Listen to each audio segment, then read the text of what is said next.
مسئله هفتم وقت نیه فی الصوم و حکمها. وقت نیتی روزه رمضان و حکم آن. پس بدونید که بر روزه‌دار واجب است که نیتی روزه کند. نیتی روزه را نماید و این یکی از رکن‌های روزه به حساب می رود، چون یک در بالا بیان کردیم. دو رکن اساسی داشت چون که گذشت. پیامبر الله صلی الله علیه و سلم فرمودند انما الاعمال بالنیات. حقیقتا در حقیقت عملها به نیت آن شخص وابستگی دارد و انما لكل امرئ ما نوى. و برای هر کس همان است که نیت کرده است. پس اگر روزه فرضی مثل رمضان، روزه کفارت، روزه قضا، نذر، نیت باید از شب کرده شود. بر این گونه روزه ها نیت باید از شب کرده شود، حتی اگر 1 دقیقه پیش هم صبح هم باشد، چون پیامبر الله صلی الله علیه و سلم فرمودند من لم یبیت الصیام قبل الفجر فلا صیام له. هر کسی که نیت روزه را از شب نکند پس روزه بر او نیست. گفتند روایت ترمذی تحت رقم 733 و نسائی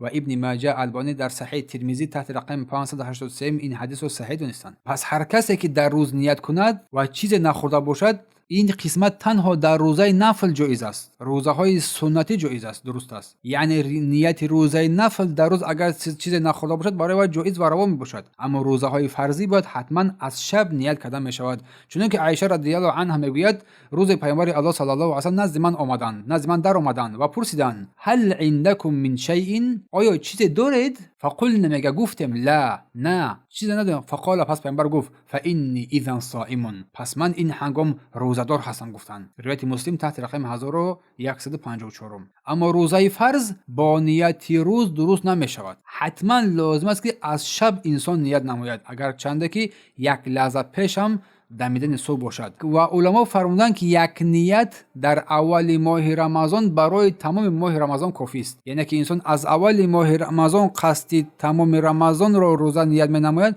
این بسنده است. ولی فرمودند که بهتر است که با نیت هر روز نو روزه بگیرد، یعنی که هر روز نو را با نیت روزه بدارد در ماه رمضان. بارک الله فیکم. این قسمت